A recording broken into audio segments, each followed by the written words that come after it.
Okay, fight fans, joining us now. One of the hottest things coming out of Orlando, Puerto Rico. I don't know where he's from. I know he's Puerto Rican. That's right, Xander, Zayas. What's up, champ? What's up, guys? Man, it's a pleasure being here with you guys. Likewise. Back home, and I'm, got the bill in the back, so I'm excited. I'm excited to keep this train going. Listen, thanks for joining us. I mean, so much I want to talk about. First off, congratulations on a big win, big statement, and that's what you're doing every fight, making statements. Now, I know you're a young man, but I'm pretty sure you've been schooled on the heritage of Puerto Rico, the lineage of great fighters that your island has produced. So to some degree, because Puerto Rico is so small and we've developed so many world champions over the years, do you feel a little pressure to live up to the hype? Because people are saying the next Puerto Rican star, we all thought Del was on the cusp there, and there are other great fighters, but we've been searching for that Miguel Cotto, for that Tito Trinidad. Do you feel pressure to carry that torch next? Man, I wouldn't say it's pressure. I would say it's more like a responsibility. I know what I have to do. I know what it's gonna take to get to that level. I just have to stay focused, keep having fun, keep listening to my team, and just doing what I love. At the end of the day, time will tell. But I know that time is on my side. I'm doing everything right, and again, I just have to stay focused. Well, you know what? I posted a picture of you on my Instagram page, and a lot of people said, "Oh, well, he's better than Edgar Berlanga." And in my mind, I'm like, why are they comparing these two? I don't understand. I'm celebrating one fighter. Does that ever go through your mind that, he had so many people backing him, Fat Joe and all of these reggaeton stars and everything, and now here you are coming out of those shadows? Did that ever cross your mind? No, not at all. I feel like I'm really, really, really happy. He, from day one, Berlanga has been nothing but great to me, to my family, to my team. So I wanna thank him for that. I mean, every time he has a win a card together, and then he has somebody big on FaceTime or something, he always pulls me on the phone with them. So there's nothing bad between me and Berlanga. He's my brother, and I'm happy. I'm happy to be able to have other people representing Puerto Rico and wanting to bring glory to the island. Yeah, but do you think you're prepared? I'm sorry. Do you think you're prepared for being a Puerto Rican star? Because that's the thing. Everybody was backing him. Everybody loved that he had 13 straight knockouts in a row, all first round. One fight, he doesn't knock somebody out, and it's like downhill, and they don't follow him no more. So are you prepared for that? I feel like that's the good and bad things about having what's called fame, because people is expecting you to be at a certain level every single time, that when you don't perform at that level, when you have an off night, because let's be honest, Berlanga hasn't lost. He's still undefeated. Right. He's still an undefeated fighter. Yes. He's still learning on the job. He's still getting better. So I feel like people is not giving the credit that is due. I mean, he has 16 fights all in the first round, but he's fighting more experienced fighters that know how to survive in there. And there's time that you're not gonna knock everybody out. Yeah. And I feel like he's figuring that out today. This day, and now he's figuring out, hey, I'm not gonna knock everybody out. I have to box a little bit more. I have to be a little bit smarter. So I feel like, it's the pressure. It's the pressure of just living to that standard. I know what I have to do. Like I said, I have to stay focused and keep winning fights. It doesn't matter. As long as my team is happy and my family's happy, I'm happy. Yeah, to Barack's point, like he said, he was celebrating you, and people always have to compare. When you think about other countries that are big in boxing, whether it's Ukraine, Russia, Poland, their countries support any countryman. So it doesn't have to be just one guy. The fact that you and Edgar are the talk of the town when it comes to Puerto Rico, that's even better. The more the merrier. Now, I remember as a young kid, Tito Trinidad fighting at Madison Square Garden, and he would go back to Puerto Rico, and there would be a parade of people at the airport. I know you live in Orlando, so I don't know your history, where you were born, how long you lived in Puerto Rico, but after the fight, you sent a message in Spanish to your Puerto Rican fans, and you sound like a straight Jíbaro from Puerto Rico, so I know you're a pure Puerto Rican, right? So yeah, man. How long have you been living in Orlando? So now I'm living in Florida. I'm living in Florida, Florida. Oh, Florida. Yeah. So, I've been here. I've been here since I'm 11. But I was born in Puerto Rico. I was raised in Puerto Rico till I was 11 years old. I started my boxing career over there. So I actually had most of my fights, my amateur fights, in Puerto Rico. When I came over here, I already had 80 something fights as an amateur. So, I kind of grew up over there. Then when I came over here, that's when I started, taking on the USA rankings. But it's funny because when I first came, I didn't speak no English. It was something brand new to me, having to make new friends, new language, new environment. But we got it done quick, and here we are today, man. Yeah, so when you go back to Puerto Rico to visit, how do the Puerto Rican fans treat you? Because I know they're aware that you are a rising star. Man, last time I was in Puerto Rico was back in October, and it was amazing. I mean, back in October, yeah, I was already known in the island. People were stopping me to take pictures, but I feel like this time around, I leave tomorrow. I'm going back over there for a week with the family. I feel like it's going to be even bigger. I'm bringing a belt back home.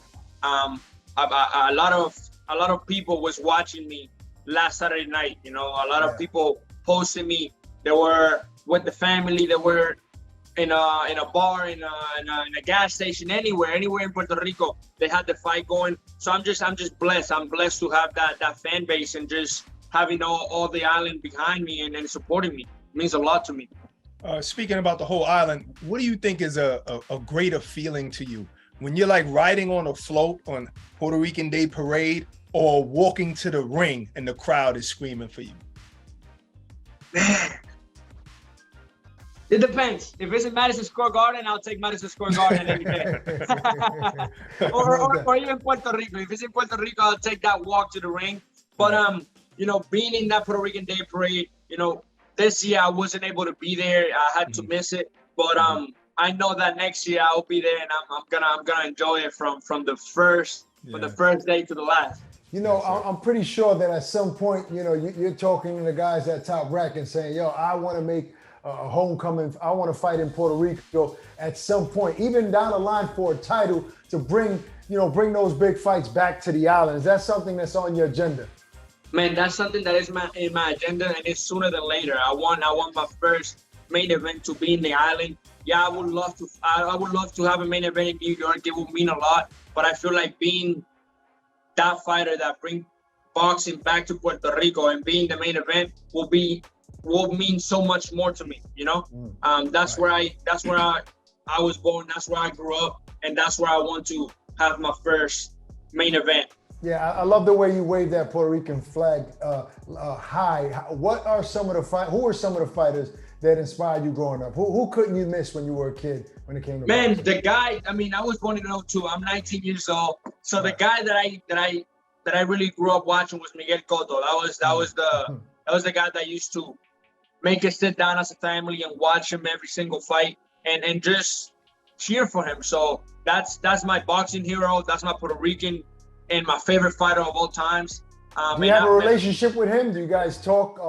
Are you guys cool? Do you have a relationship with Miguel now? Yeah, man. Yeah, no, that's my guy. He actually texted me after the fight, wishing me, good. Before the fight, he texted me wishing me good luck, and after congratulating me. I mean, he's a great guy, great dude. How does that feel, Xander, that you grew up idolizing this guy, watching him, and now you can talk to him whenever you want. He congratulates you on fight. Talk about how that feels. It's a dream. It's a dream because I see all these guys, even the guys that are still fighting right now, and I see them and they come up to me and embrace me. It's like, man, I used to see you on the TV. I used to watch you. I used to enjoy watching you fights, and now you're coming up to me and shaking my hand. And it's like, man, I'm doing something right. I have to stay focused, and I got to keep doing what I do.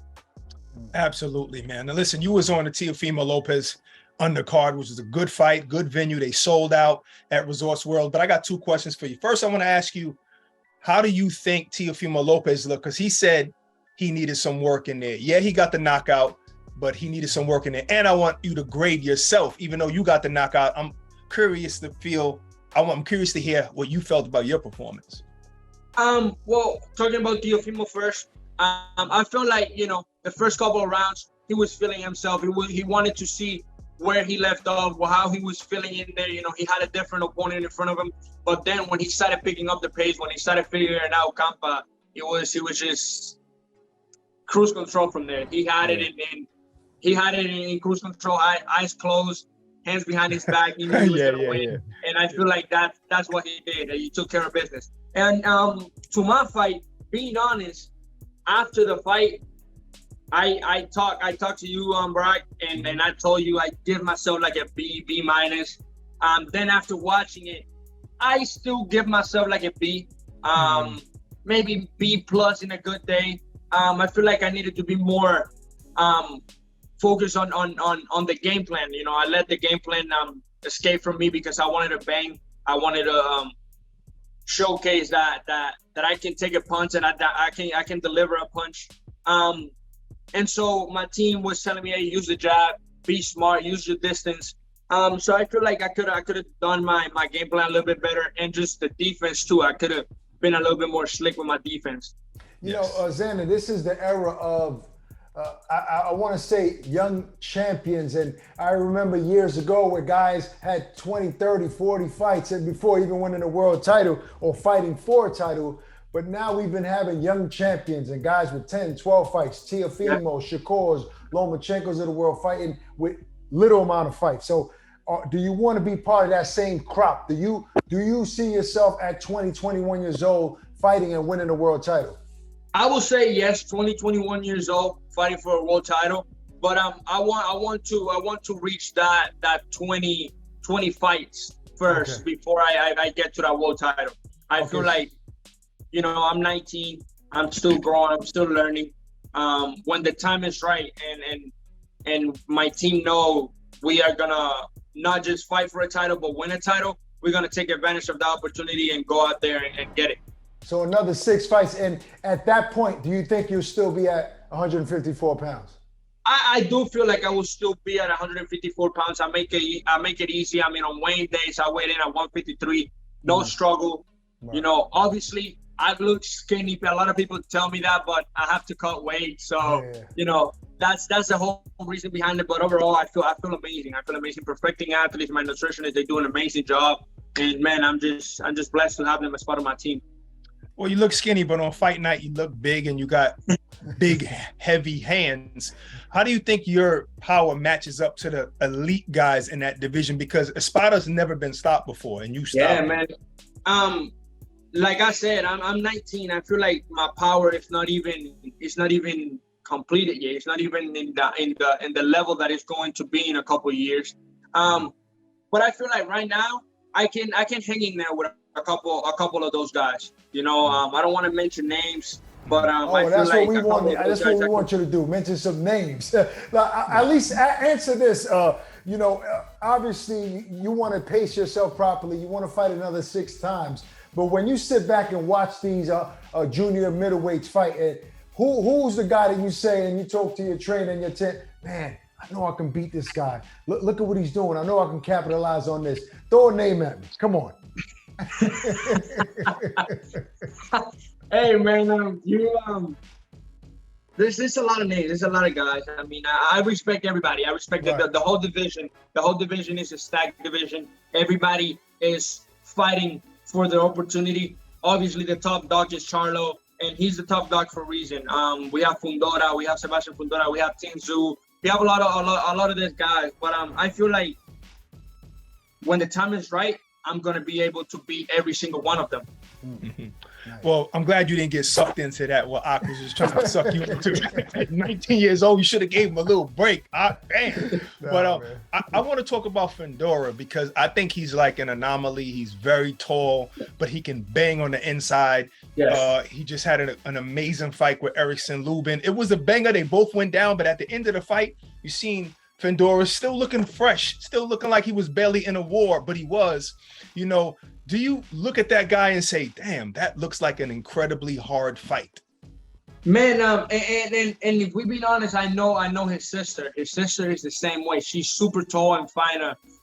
She fights at 112 pounds, I believe, as a professional now. But yeah, you know, he's a guy, like you said, super an anomaly. I mean, he's super tall. He's 6'5", 6'6".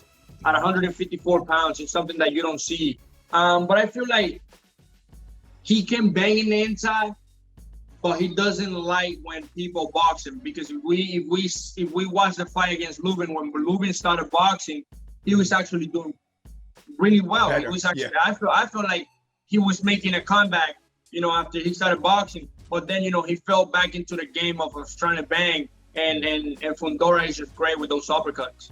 Yeah, absolutely. I totally agree. I think he was doing better when he kept it on the outside, even though he's the shorter fighter. And I know he wants a world title. How do you see him faring against a Jamel Charlo? How does that fight play out? Man, it's gonna be tough, because Jamel can adjust.